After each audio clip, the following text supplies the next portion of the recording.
তো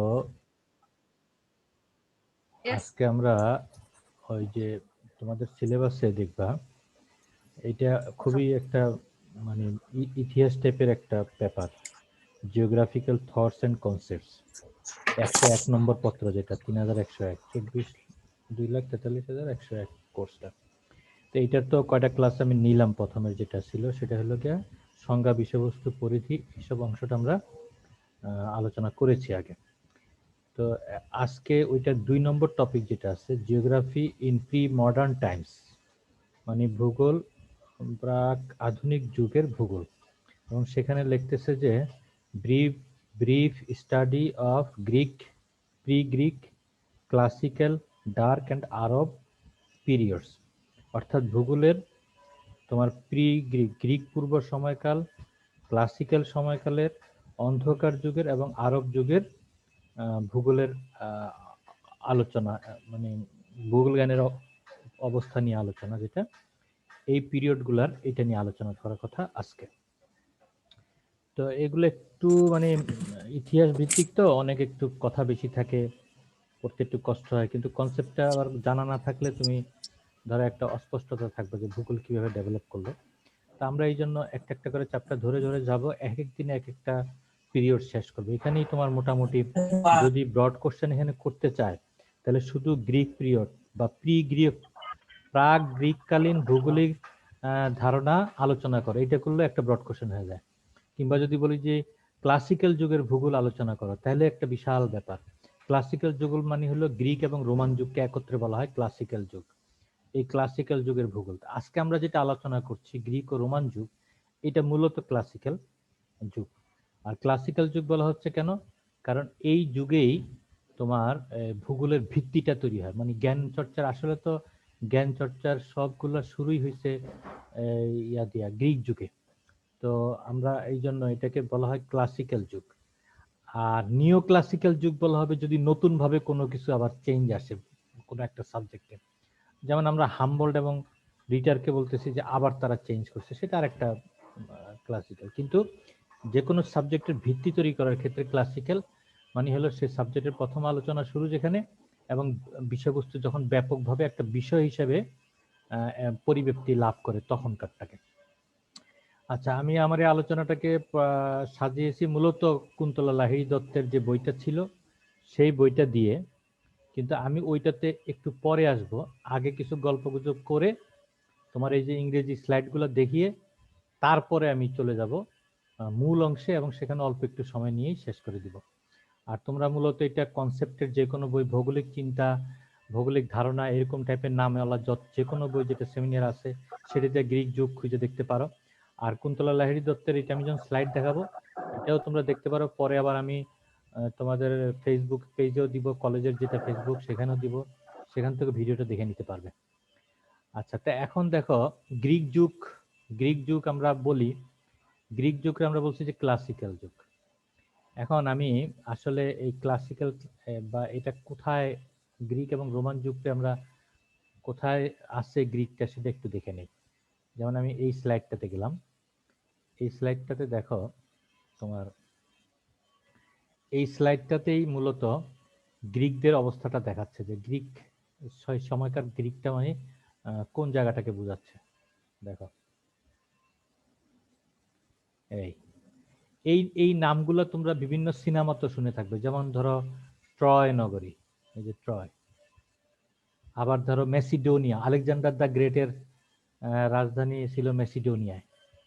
আবার এই যে Olympic stadium, Olympic Mount Olympus, Mount Olympus, এটা আসলে ভূমধ্য সাগর, মেডিটেরিয়ান সি, বর্তমানের মেডিটেরিয়ান সি, ভূমধ্য সাগর। তখনও ভূমধ্য সাগর ছিল, কিন্তু তখন তো জানা পৃথিবী ছিল শুধুমাত্র এই ভূমধ্য সাগর আর এর আশপাশের অল্প একটু জায়গা, যেটা আমরা পরবর্তীতে ম্যাপে আলোচনা করব। দেখো তাহলে আবার বলতেছি, এইটা হলো মূলত বর্তমান এশিয়া মাইনর, মানে হলো তুর্কি। এই যে এটা হলো তুর্কি। এই তুর্কির এই কোনায় ছিল মিলেটাস। এটা দেখবা তুমি, আমরা যখন জিওগ্রাফার আলোচনা করবো তখন এই মিলেটাসের কথা আসবে। এই ট্রয় নগরীর কথা তো আমরা সিনেমাতে দেখেছি, শুনছি। অ্যাথেন্স হলো এখন গ্রিসের রাজধানী। থেবস হলো গ্রিসের মধ্যে একটা জায়গা। এই যে ক্রিট, এনসিয়ান গ্রিসের মধ্যে একটা জায়গা। হ্যাঁ, তারপরে তোমার স্পার্টা, এটা নিয়ে একটা সিনেমাই আছে, স্পার্টাস, স্পার্টাকাস, এই টাইপের। হ্যাঁ, স্পার্টা, এই যে তোমার ডেলফি, ডেলফি হলো জ্ঞানের জন্য বিখ্যাত ছিল। এটা হলো আজিয়ান সি। তাহলে দেখো ভূমধ্য সাগরের এখানে আবার এগুলাকে বলা হয় পেনিনসুলা। দেখো এটার নাম দিচ্ছে বাল্কিন পেনিনসুলা। পেনিনসুলা মানে হলো যেই ভূখণ্ডের 3 দিকে জল, এই যে এদিকে জল, এদিকে জল, এদিকে জল, আর দ্বীপ হলো এটা, চারিদিকে জল কিন্তু 3 দিকে জল, এটা হলো পেনিনসুলা।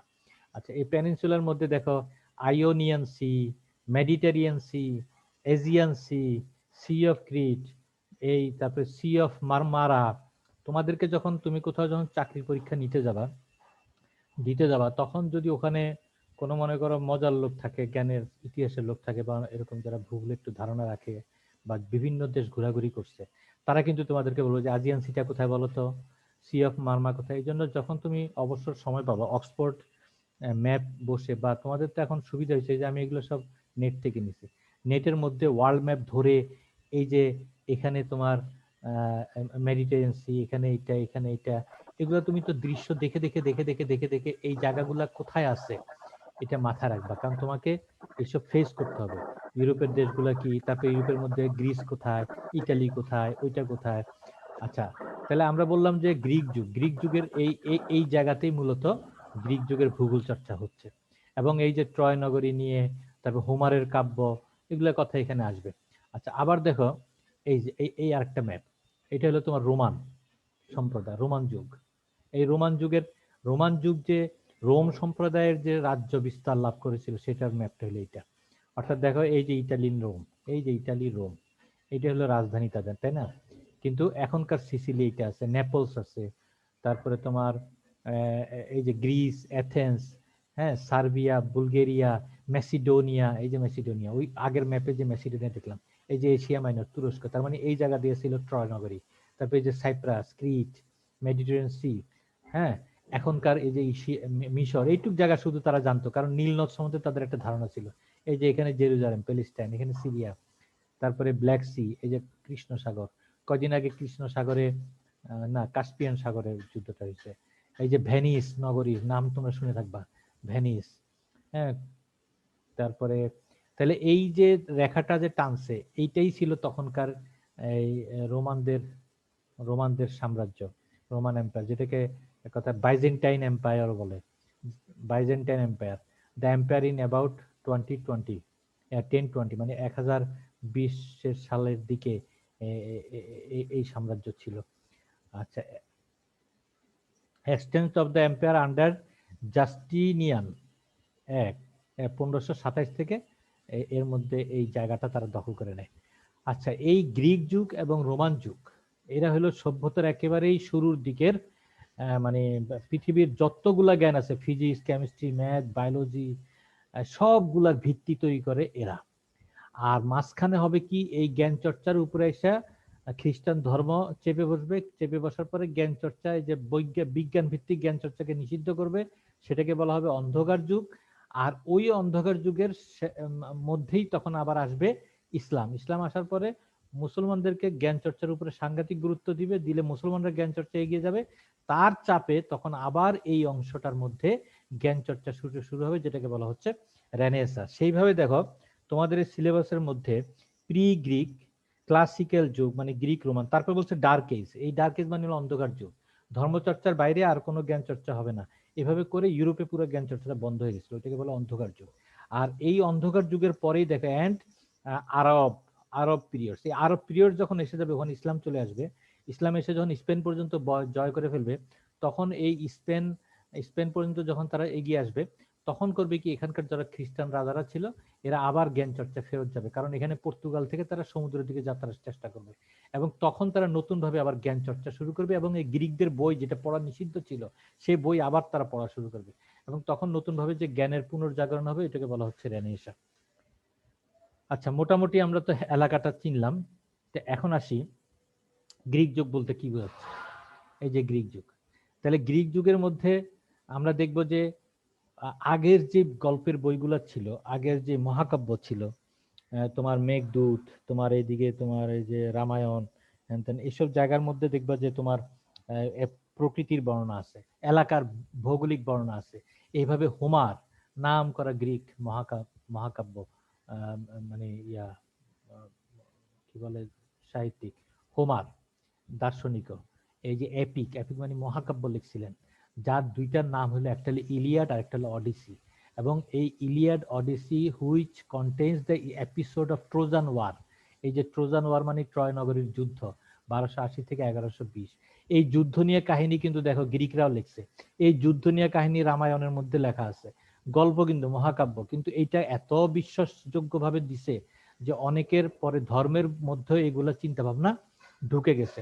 ওদেরও এরকম চিন্তা ভাবনা গুলো আছে, ওদের যে মিথ গুলো আছে, মিথোলজি, সেখানে হারকিউলিস থেকে শুরু করে অনেক কিছু এখানে আছে। যাই হোক, আমরা ওইসব ইয়াতে না যাই, এখন আমরা যেখানে আছি সেখানে থাকি।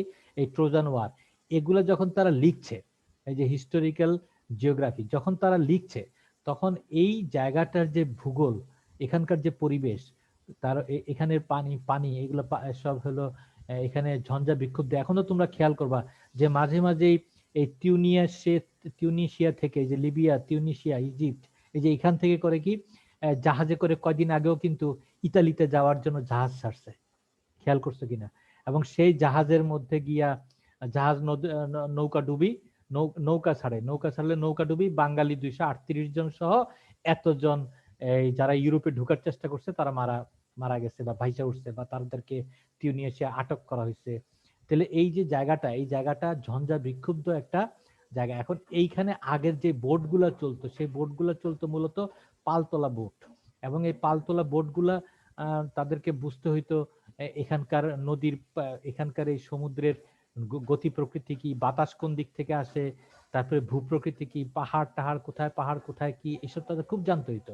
তাহলে এই জানাগুলার জন্য, তারপরে তাদের নিরাপত্তার জন্য কোন দিকটা হুমকি আছে, কোন দিকটা হুমকি নাই, এইসব সব কিছু জানার জন্য তারা তখন এই এলাকার যে বর্ণনা দিত, এই জানার চেষ্টা। আর এই এলাকার বর্ণনাগুলো তখন ছিল খুব ইন্টারেস্টিং, মানে সবাই আসলে ভূগোল মানি হইলো নতুন নতুন এলাকার বিবরণ জানা।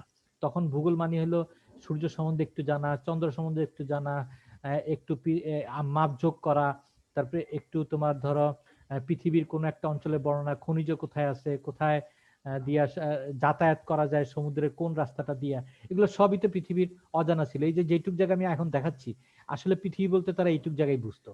তো সুতরাং তারা এর আগে আশেপাশের কোনো বিবরণ পেলে সেটা খুব গুরুত্ব দিত। তো এই যে হোমাররা সেই কারণে যে মহাকাব্য লিখছে, সেই মহাকাব্যের মধ্যে অত্যন্ত মুন্সিয়ানা সহকারে এই এলাকার ভূগোল, এই এলাকার ভূপ্রকৃতি, নদ নদী, জলবায়ু প্রবাহের দিক, বৃষ্টিপাতের ধরন, কখন ঝড় আসবে, কখন ঝড় আসবে না, কখন আক্রমণ করলে সে ফেরত আসতে পারবে, কখন সমুদ্রের মধ্যে কুয়াশা চলে আসবে না, এইসব বিবরণগুলো এখানে সুন্দরভাবে আসতো। অর্থাৎ এগুলো আসলে ছিল ওখানকার ভৌগোলিক হিস্টোরিক্যাল জিওগ্রাফির বর্ণনা। আসলে আমরা তাকে একদম শেষে বলবো যে হোমার একজন একজন কি ছিলেন, একজন পয়েট ছিলেন, এই যে পয়েট, নট এ জিওগ্রাফার।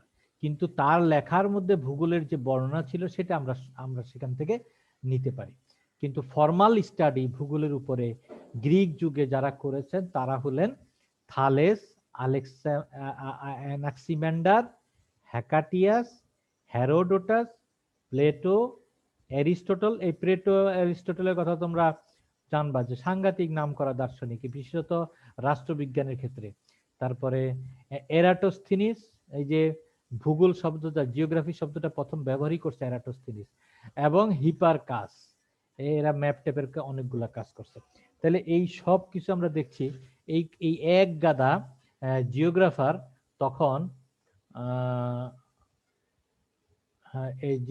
তখন এই ভূগোলে অবদান রেখেছিল। তা আমরা এর পরের স্লাইডটাতে দেখি যে দেখো তখন ওই গ্রিক যুগের যে ভূগোল, সেই ভূগোলে আমরা দেখব যে তারা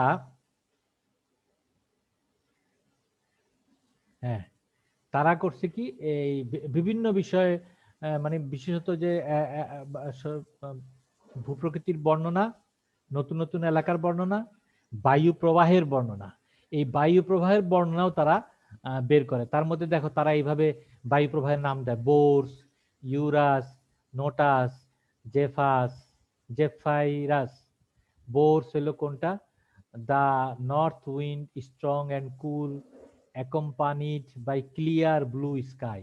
যখন এই বায়ুটা আসবে তখন আকাশ নীল হবে, পরিষ্কার হবে, শক্তিশালী এবং ঠান্ডা বাতাস আসবে, উত্তরের বায়ু, এরকম করে তারা বায়ুর বর্ণনা দিত, এলাকার বর্ণনা দিত। আমি জাস্ট একটা নমুনা দেখাইলাম আর কি এগুলাই। তো দেখো আমরা এখন আমি তোমাদেরকে দুই একটা নমুনা দেখা দিয়ে দেয় আমি বাংলাতে চলে যাব। যেমন এরপরে তোমরা করবে কি, গ্রিক যুগের এই ভূগোলবিদদের নাম বলার পরে তারা কি কি অবদান রাখছে সেই অবদানগুলাকে ছোট ছোট করে পয়েন্ট আকারে বলে দিবে। যেমন এই লোকটা বলছে যে এখানে এই স্লাইডের মধ্যে দেখাচ্ছে যে Thales, Thales of Miletus. Miletus হলো জায়গার নাম, যেমন ঢাকাইয়া ভানু, হ্যাঁ এরকম, মানে মিলেটাসের Thales. Miletus a town located near the mouth of river Menderes on the eastern side of the Aegean Sea, ওই যে একটু আগে এজিয়ান সি দেখাইছি, rose to fame in the 6th and 7th century BC, খ্রিস্টপূর্বের ষষ্ঠ এবং সপ্তম শতকে এটা খুব নাম করা একটা শহর হিসেবে পরিচিতি লাভ করে। এইখানকার যে থালেস, এই Thales a brilliant Greek thinker, দার্শনিক। He was the first Greek genius, philosopher and traveller concern with the measurement and location of things. এই যে বস্তুর পরিমাপ এবং অবস্থান বর্ণনার ক্ষেত্রে পৃথিবী পৃষ্ঠের উপরে দক্ষতাটা প্রথম দেখায় থালেস। অর্থাৎ he is credited with several basic theorems of geometry, জ্যামিতির অনেকগুলা সূত্র দেওয়ার ক্ষেত্রে তার ক্রেডিট রয়েছে, মানে আবিষ্কারক। Thales initially a business person, in the course of a trip to Egypt found himself greatly impressed by the geometrical traditions of the geometrical tradition of the Egyptian। দেখো এখানে একটু ইতিহাস একটু বলি, মাঝে মাঝে ইতিহাস না বললে হবে না। সে হলো একজন বিজনেসম্যান, মিশরে ভ্রমণ করছে। মিশরে ভ্রমণ করার পরে মিশরদের যে জ্যামিতিক জ্ঞান, দেখো তাদের পিরামিডটা কিন্তু জ্যামিতিক শেপের, ওদের যে জ্যামিতিক জ্ঞান এবং তাদের যে ট্র্যাডিশন, ঐতিহ্য, ওই যে ফারাও টারাওদের আর কি, ফেরাউনদের যে ঐতিহ্য, এইসব দেখে সে খুব ইমপ্রেসড হয়। He formulated 6 brilliant geometric proposition which were indeed path breaking in ascertaining latitude and longitude of places. এইটার মাধ্যমে সে 6টা উপপাদ্য দেয়, যেই 6টা উপপাদ্য বা জ্যামিতি দিয়া পরবর্তীতে ল্যাটিটিউড এবং লংগিটিউড মানে অক্ষাংশ এবং দ্রাঘিমাংশ নির্ণয় করাটার প্রক্রিয়া শুরু হয়। জাস্ট আমি তোমাদেরকে একজনের কথা বললাম যে থালেস কি রাখছে, তাহলে থালেস একজন ব্যবসায়ী। তুমি প্রথম বলবা যে থালেস হলো গিয়া মিলেটাসের, গ্রিসের মিলেটাসের ব্যক্তি। তারপরে সে ছিল ব্যবসায়ী, সে জ্যামিতিতে তার আগ্রহ ছিল, জ্যামিতিতে অনেক সূত্র দিছে, ভূগোলেও সে কিছু অবদান রেখেছিল। তার প্রথম অবদান যে অক্ষাংশ দ্রাঘিমাংশ বের করার পদ্ধতি নির্ণয়। The circle is divided into 2 equal parts by its diameter. এই যে একটা কথা সে বলে বসছে যে ব্যাস বৃত্তকে সমান 2 ভাগে বিভক্ত করে। তুমি বলতে পারো এটা ভূগোল কি? এটাই ভূগোল, কারণ জমি মাপের জন্যই কিন্তু জ্যামিতির আবিষ্কার হয়। আমরা যে সার্ভে এখন করি, জমি টমি নিয়ে যে জমির দৈর্ঘ্য প্রস্থ মাপি, তখন তোমার ওই লোকেশন চিহ্নিত করা মাপের মধ্যে এটা ছিল সবচেয়ে জটিল একটা কাজ, এবং এটা জিওগ্রাফারদের কাজ ছিল। এবং সেই হিসাবে একটা বৃত্ত যে 2টা ভাগে ভাগ হয় একটা ব্যাস দ্বারা, এই কথাটা প্রথম বলে কে? Miletus, sorry Thales. তারপর কি the angle at either end of the base is an isosceles triangle are equal. দেখো এখানে কিন্তু উপপাদ্য বলতেছে, আমাদের আর দরকার নেই। এখানে কি উপপাদ্য বলছে? যে ওই যে প্রত্যেকটা অধিবৃত্তের মধ্যে যেই ত্রিভুজ পাওয়া যাবে তাদের আয়তন সমান হবে, মানে এগুলা হলো গিয়া উপপাদ্য। when two parallel lines are crossed diagonally by a straight line the opposite angles are equal। এই দেখছো এগুলা সব জ্যামিতি। হ্যাঁ, তারপরে কি বলতেছে যে sides of two similar triangles are proportion and two triangles are, ওই যে সমান্তরাল রেখা দুইটাকে যদি কোনো রেখা ছেদ করে তাহলে তার অনুরূপ কোণগুলি সমান, কি জানি ছিল না, বিপরীত কোণগুলি সমান, এরকম টাইপের আর কি। A side respectively equal are some geometrical principle put forward by Thales. আচ্ছা, তাহলে আমি জাস্ট তোমাদেরকে যেটা বলতে চাচ্ছি যে তোমরা করবা কি, বইয়ের মধ্যে থেকে থালেস লেখেই থালেস কি কি করছে এরকম পয়েন্ট দিয়ে 1 2 3 4 বা ফোটা ফোটা দিয়ে বা ক খ গ দিয়ে পয়েন্ট গুলো লিখবা। এইভাবে থালেসের পরে এই যে ভদ্রলোক থালেস, দেখো তুমি ইচ্ছা করলে চেহারাও দেখতে পারো। 624 থেকে 546 বিসি পর্যন্ত ছিল। Miletus was proposed that world was based on water, সে প্রথম বলছে যে পৃথিবীর চারিদিকেই পানি। He also laid down many mathematical rules, অনেকগুলা গণিতের সূত্র আবিষ্কার করে, that would allow geography to be studied scientifically, যেটার মাধ্যমে ভূগোল বৈজ্ঞানিকভাবে আলোচনা করা সম্ভব হয়। He applied principles of geometry to measuring land area, জমির মাপ পরিমাপের ক্ষেত্রে জ্যামিতির প্রয়োগটা প্রথম দেখায় থালেস। দেখছো? স্যার একটা প্রশ্ন ছিল। বলো। স্যার 624 থেকে 500 কত যেন ওটা আসলো কেমনে, মানে বেশি থেকে কমের দিকে গেল? আচ্ছা, এইটা তো ভালো কথা কইছো। এখন তুমি একটা লাইন টানো, লাইনের মাঝখানে একটা টান দাও এবং সেখানে লেখো 0। 0 লিখছো? 0 লিখলে এবার যদি তুমি ডান দিকে বলো যে 0 1 1 2 3 4 5 6 বাড়ছে, আর যদি তুমি নিচের দিকে বলো যে -1 -2 -3, বলতে পারো না? হ্যাঁ বলতে পারো তো? আচ্ছা, হ্যাঁ এখন বলতে পারি। আমরা বলি যে খ্রিস্ট জন্মর যে সালটা, সেই সালটাকে ধরা হয় 0। ও তাহলে 0 ধরা হয় কবে? খ্রিস্ট জন্মের। তাহলে আজকে সাল কত? 2021। আমি তোমাকে ধরতে হবে যে 2021 সাল পূর্বে ওদের ভাষায় যীশু খ্রিস্ট, আমাদের ভাষায় ঈসা আলাইহিস সালাম জন্মগ্রহণ করেছিলেন। তাহলে ওইটা হলো তোমার খ্রিস্টাব্দ। আর আমাদের হিজরি কত এখন? ধরো ধরো এখন হলো 527-27 এরকম। হ্যাঁ, তার মানে হলো হিজরি সালটা গণনা শুরু হয়েছে হযরত মুহাম্মদ সাল্লাল্লাহু আলাইহি ওয়াসাল্লাম যখন হিজরত করছেন তখন থেকে। এই তো কথা। তো এরকম যখন সাল গণনা হয়, তাহলে বিফোর ক্রাইস্ট, বিসি মানে কি? বিফোর ক্রাইস্ট মানে খ্রিস্টের পূর্ব, খ্রিস্ট পূর্ব। আর এখন চলতেছে কি? খ্রিস্টাব্দ। এখন কিন্তু আমরা বলি কি? খ্রিস্টাব্দ। যেমন 2021 খ্রিস্টাব্দ।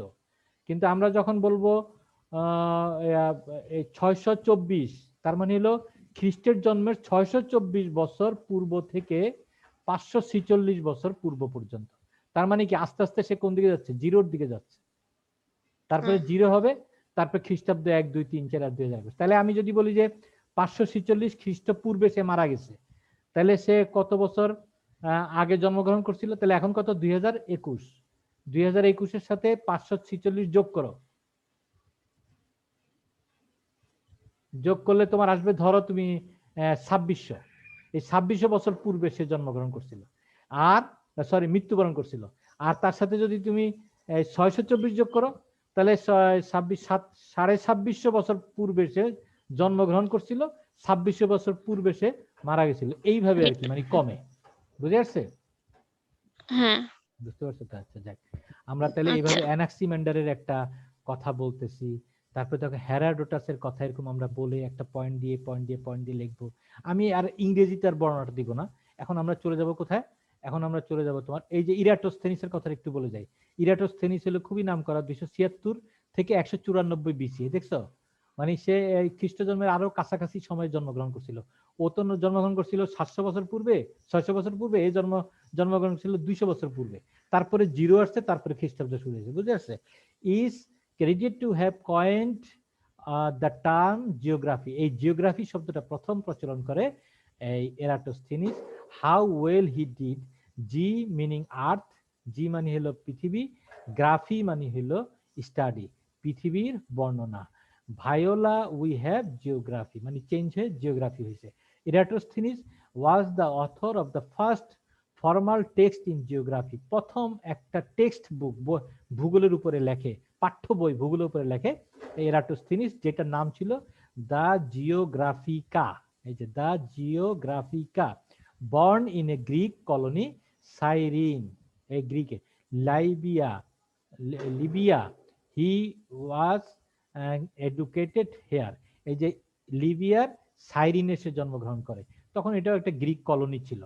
হি was educated here and later at Athens, প্রথমে সে ওখানে পড়াশোনা করে, পরে গ্রিসের অ্যাথেন্সে চলে যায়। At Athens the highest academic honour of the time was bestowed on him, তাকে তখন জ্ঞানী হিসেবে স্বীকৃতি দেয়। when he was invited by the ruler of Egypt, মিশরের যে শাসক সেটা তাকে ডেকে নেয়। আর Ptolemy Eugrates to be appointed as a librarian of the museum at Alexandria. আচ্ছা, under the guidance of Eratosthenes, the museum metamorphosed into an eminent center of the astronomical research. অর্থাৎ দেখো, এরাটোস্থিনিসকে এই একটা মিউজিয়ামের দায়িত্ব দেয়, যেটা নাম হলো আলেকজান্দ্রিয়া। এই আলেকজান্দ্রিয়া মিউজিয়াম পরবর্তীতে মহাকাশ গবেষণার ক্ষেত্রে একেবারে গুরুত্বপূর্ণ হয়ে ওঠে সেই সময়ের কালে। মানে বর্তমানের যে নাসা, এরকম তখনকার যে নাসা ছিল, সেই নাসার দায়িত্বে ছিল Eratosthenes. Eratosthenes is known to have different 5 climatic zones. সে 5টা পৃথিবীর 5টা জলবায়ুর যে বলয় সেটার সম্বন্ধে জানতো। সেগুলোর নাম ছিল কি? এই যে উষ্ণমণ্ডল, টরিড জোন, 2 টেম্পারেট জোন এবং 2 ফ্রিজিড জোন। উষ্ণমণ্ডল, তারপর হলো নাতিশীতোষ্ণ মণ্ডল, এবং হলো গিয়া ফ্রিজিড বা হিমমণ্ডল। এই ভাগটাও এরাটোস্থিনিস করে যায়। While the area 24 degree north and the south of the equator was designated as the torrid zone, এবং সে এই অক্ষাংশ দ্রাঘিমাংশ দিয়ে পৃথিবীর মধ্যে দেখাইও দেয় যে কোন অঞ্চলটা উষ্ণ অঞ্চল, কোন অঞ্চলটা শীতল অঞ্চল, কোন অঞ্চলটা নাতিশীতোষ্ণ অঞ্চল। Eratosthenes also attempt to determine how far our earth is from the sun and the moon, এবং সে পৃথিবী থেকে চন্দ্র এবং সূর্যের দূরত্বটাও বের করার চেষ্টা করে। আচ্ছা, আমি জাস্ট তোমাদেরকে একটা স্যাম্পল দিলাম যে তোমরা এখন কত রিচ, কত সুন্দরভাবে তোমার নেটের মধ্যে এই কথাগুলা আছে, এই কথাগুলা আছে। আচ্ছা, তাহলে এরপরে চলে যাচ্ছি এই যে স্ট্র্যাবো, টলেমি, এরা দুইজন হলো রোমান কন্ট্রিবিউটর। আমরা রোমানের কথাটা, এই যে রোমানের মধ্যে হলো স্ট্র্যাবো। স্ট্র্যাবো আসছে কবে? দেখো, এই যে দেখো, এখানে তুমি ঠিকই বুঝতে পারবা। একটু আগে যে প্রশ্ন করছিলাম, এর জন্ম হয়েছে 64 বিসিতে, মানে খ্রিস্টের জন্মের 64 বছর আগে জন্মগ্রহণ করছে, এবং মারা গেছে 20 খ্রিস্টপূর্বে, আফটার দ্য ডেথ অফ খ্রিস্ট, মানে হলে এডি। এডি মানে হলে আফটার ডেথ, আফটার ডেথ মানে খ্রিস্টের ডেথ, আর বিফোর ক্রাইস্ট খ্রিস্টপূর্ব, আর এটা হলো খ্রিস্টাব্দ। এখন হলো আমরা এডি বলি। 20 এডিতে মানে 20 শতকে সে মারা যায়। Was born south of Black Sea in a Turkish town Amasia. এই যে কৃষ্ণ সাগরের তুর্কির একটা শহর এমেসিয়াতে জন্মগ্রহণ করে, capital of the barbarian kings, জঙ্গলি যে বাদশাহ ছিল তার রাজধানীর ওখানে, and supporting a large Greek population. আচ্ছা, যাই হোক, আমরা স্ট্র্যাবোর বর্ণনা অবদানটা আমরা বাংলায় পড়ব। আমি জাস্ট দেখাই দিয়ে গেলাম যে রোমানের মধ্যে আমরা দেখতেছি কাকে কাকে, স্ট্রাবোকে পাবো, আর আমরা এই যে আরেক টলেমিয়াকে পাবো, টলেমিকে পাবো। এক টলেমি কিন্তু ওখানে আছে, আরেক টলেমি এখানে, ক্লডিয়াস টলেমি, এই নেটিভ অফ, হ্যাঁ, বাস এই আরেকজনকে আমরা পাবো। এরা দুজন হলো গ্রিক রোমান যুগের ভূগোলবিদ। এইবার আমরা চলে যাই আসল যে জায়গাটাতে, আমরা মানে বাংলাতে, বাংলা বইতে চলে যাই। তাহলে আমার এখন, আমি আর বেশিক্ষণ সময় নিব না, এখন তোমাদেরকে শুধু ফোকাস একটু একটু দেখা দেখা চলে যাব। তাহলে দেখো, গ্রিক যুগের আমরা বলতেছি যে the Greek were pioneer in many branches of knowledge. পৃথিবীর সকল অনেক বিষয়ের জ্ঞানের ক্ষেত্রেই তারা হলো একেবারে সবচেয়ে আগে, পায়োনিয়ার, সবচেয়ে আগে। Their period is known as the golden age of Greece, এবং ওই সময়টাকে বলা হয়তো গ্রিসের গোল্ডেন সময়। Between the 5th to 3rd century BC, মানে খ্রিস্ট জন্মের 5 থেকে 3 শতক আগ পর্যন্ত সময়টাতে ছিল গ্রিকদের জয় জয়কার। তারা জ্ঞান চর্চায়, রাষ্ট্র শাসনে, যুদ্ধে, সব জায়গায় তারা এগিয়ে ছিল। The Greek colonies were established in different parts of the Mediterranean Sea and Euxine. Euxine became the main center of geographical, Euxine দিয়া কি বুঝাইছে আমার মনে হয় এই যে টার্কিটাকে এসে বুঝায়। দ্য আর্লি এক্সপেডিশন অফ হান্ন হলো সমুদ্র যাত্রা করাইছিল কতগুলা, সেই জন্য এটাকে বলে আবিষ্কারের যুগ। হান্নর সময় একটা বিভিন্ন জায়গায় সে ট্যুর করাইছিল, বিভিন্ন নতুন নতুন মহাদেশ আবিষ্কার, মানে জায়গা আবিষ্কারের জন্য। The established of famous library museum at Alexandria, এবং গ্রিকদের একটা বড় অবদান আলেকজান্দ্রিয়াতে বিশাল লাইব্রেরি আর মিউজিয়াম তৈরি করা, বুঝা যাচ্ছে, জ্ঞান চর্চার জন্য। আচ্ছা, এইবার আমরা চলে আসি বাংলা বইয়ের মধ্যে চলে আসলাম। তাহলে এখন তোমাদের কাছে বিষয়টা অনেকটাই পরিষ্কার, কথাগুলা দেখবা তুমি এখন সব পরিচিত মনে হবে। যেমন আমরা বলতেছি যে আমরা যখনই ভূগোলের ইতিহাস বা যে কোনো সাবজেক্টের ইতিহাস নিয়ে আলোচনা করব, বিশেষত ভূগোল বিষয়টা কিভাবে গড়ে উঠলো সেটার ইতিহাস নিয়ে আলোচনা করব, তখন দেখব যে যারা ইতিহাস নিয়ে লিখেছেন তারা মূলত এই 4টা পদ্ধতি অবলম্বন করছে। একটা পদ্ধতি কি, আর 10 মিনিট সময় আছে, শেষ করে দিব। একটা সময় কি, ঐতিহাসিক বা কালক্রমানুসারে দৃষ্টিভঙ্গি, কালক্রমানু দৃষ্টিভঙ্গি, ক্রোনোলজিক্যাল দৃষ্টিভঙ্গি, অর্থাৎ আজকে কি ঘটছে, তারপরে কি ঘটছে, তারপরে কি ঘটছে। মানে আমরা যদি বাংলাদেশে বর্ণনা দেই, 1971 সালের বাংলাদেশ, 80-র দশকের বাংলাদেশ, 91 দশকের বাংলাদেশ, বর্তমান যুগের বাংলাদেশের উন্নয়ন, এই যে সময় ধরে ধরে বর্ণনা, এটাকে বলা হয় কালক্রমিক বা ঐতিহাসিক। এই একটা ট্রেন্ড। আরেকটা ট্রেন্ড হলো প্রধান যোগগুলা, মেজর ট্রেন্ডস বোঝার চেষ্টা, যে ওই সময় নিমিত্তবাদ, ওই সময় সম্ভাবনাবাদ, ওই সময়ে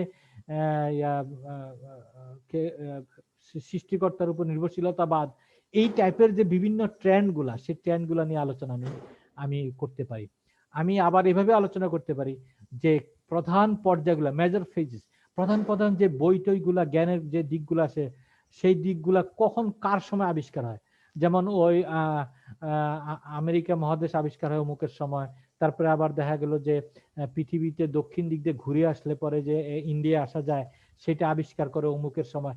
এরকম ভাবে প্রধান প্রধান যে রচনাগুলা, গবেষণাগুলা, সেটা কাদের ভিত্তি, সেটার ভিত্তিতে আমি একটা সাবজেক্টের বিকাশ আলোচনা করতে পারি। আবার বিশেষ যুগের সামগ্রিক জ্ঞান বিজ্ঞান কেন্দ্রিক ধারণাসমূহ প্রাধান্য, যে কোন সময় কোন ধারণাটা সবচেয়ে বেশি প্রাধান্য লাভ করছিল সেটা ধরে, যেমন আমরা বলছি যে অঞ্চলবাদের সময়কাল, আমরা বলছি পরিসর বিজ্ঞানের সময়কাল, আমরা বলতেছি ঐতিহাসিক ভূগোলের সময়কাল, আমরা বলতেছি যে বাস্তব ভূগোলের সময়কাল। এরকম কোন ধারণাটা নিয়ে তখন একটা ব্যাপক আলোচনা চলতেছিল, সেই সময়কাল ধরে ধরে আমরা আলোচনা করতে পারি। অর্থাৎ যে কোনো একটা সাবজেক্টের ইতিহাস আলোচনা করার ক্ষেত্রে এই 4টার যে কোনো একটা নিয়ে আলোচনা করতে পারি। কিন্তু আমরা এখানে আজকে আলোচনা করব 1 নম্বরটা নিয়ে, ঐতিহাসিক বা কালক্রমিক দৃষ্টিভঙ্গি থেকে আমরা আলোচনা করব। এই যে ঐতিহাসিক কালক্রমিক দৃষ্টিভঙ্গি, সেই দৃষ্টিভঙ্গি থেকে আমরা ভূগোলের আদিকালে যাব, এবং আদিকালের মধ্যে পড়বে গ্রিক যুগ এবং রোমান যুগ। এবং এটা কেন গ্রিক যুগ, কেন রোমান যুগ আদিকালে আছে, এটা আমরা একটু আগে বলে ফেলছি, যে এরই সকল বিষয়ের ভিত্তিটা তৈরি করে যায়। এই যে গ্রিক পণ্ডিতের ভৌগোলিক জ্ঞানের মূলে ছিল পর্যবেক্ষণ, পরিমাপ ও সাধারণীকরণ। তাহলে আমরা বলতে পারি যে এইভাবে চললে এরকম হবে, এটা বলে সাধারণীকরণ।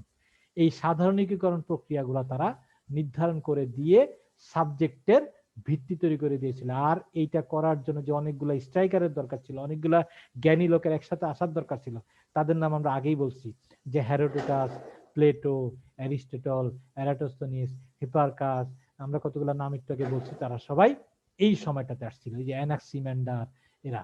তাহলে দেখো, গ্রিক পণ্ডিতের লেখায় আমরা 2টা প্রধান ধারা লক্ষ্য করতে পারি। একটা হলো সাহিত্যিক ঐতিহ্য, ওই যে আমি বলছি হোমার টোমার, এরা সাহিত্য লিখতে গিয়া বিভিন্ন অঞ্চলের বর্ণনা, বায়ু প্রবাহের বর্ণনা, জলবায়ুর বর্ণনা এত সুন্দরভাবে দিছে যে ওইটা কি মনে হয়েছে যে একটা ভূগোলের বই।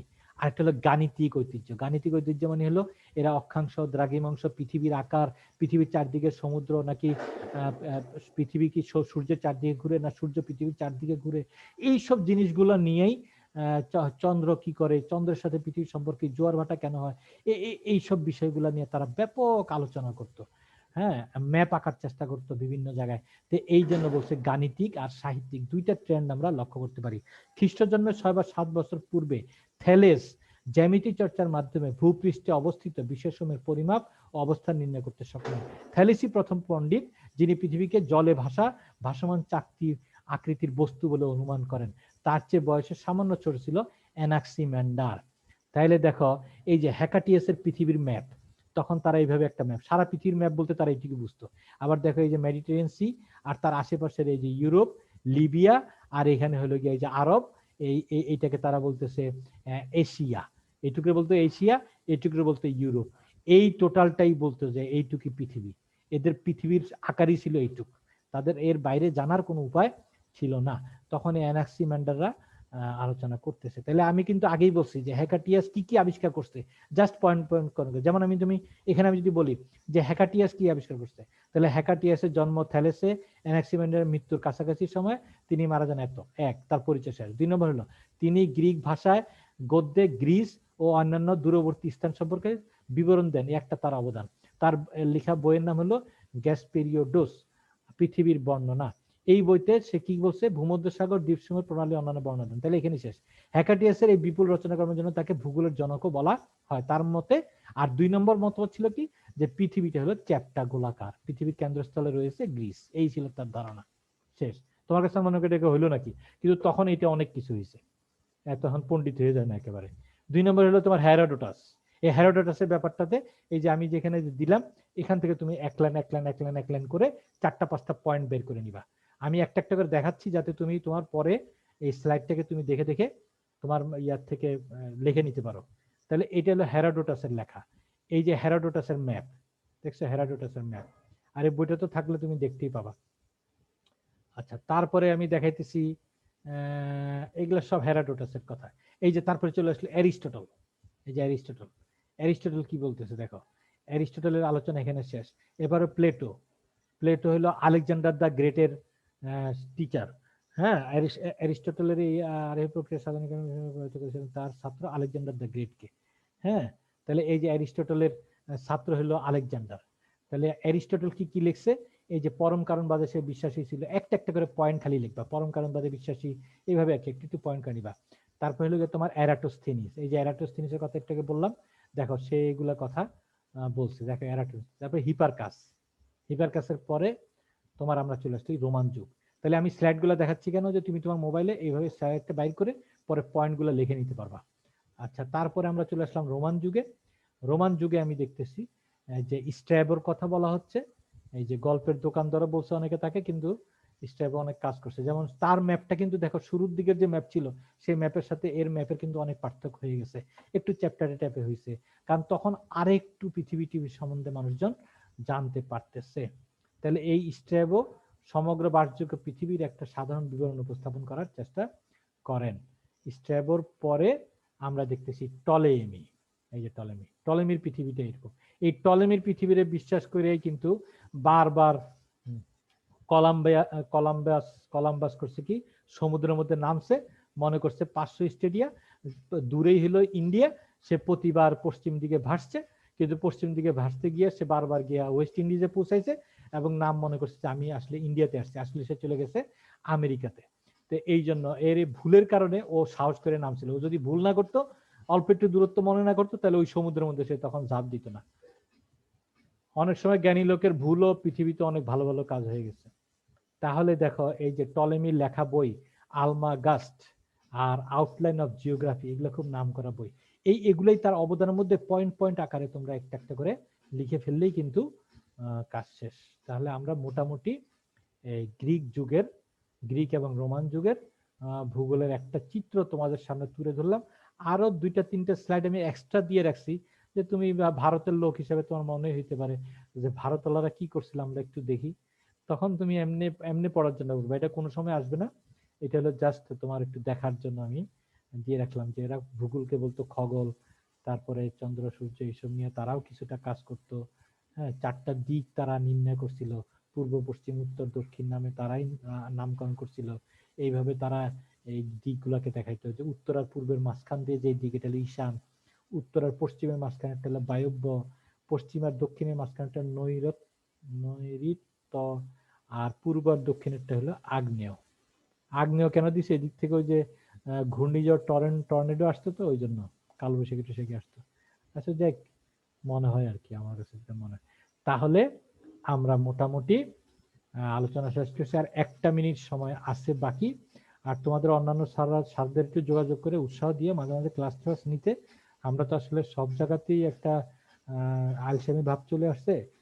হ্যাঁ, তো তোমরা একটু পড়াশোনাতে টাচে রেখো, নাহলে তো সব ভুলে যাবে, পরে পরীক্ষা ঠাস করে চলে আসলে এগুলো পড়তে কিন্তু খুব কষ্ট হয়ে যাবে। তাহলে আল্লাহ হাফেজ। আর পরের ক্লাসটা আবার আমি যে কোনো দিন জানাই দিব। ঠিক আছে, খুদা হাফেজ। জি স্যার, আসসালামু আলাইকুম।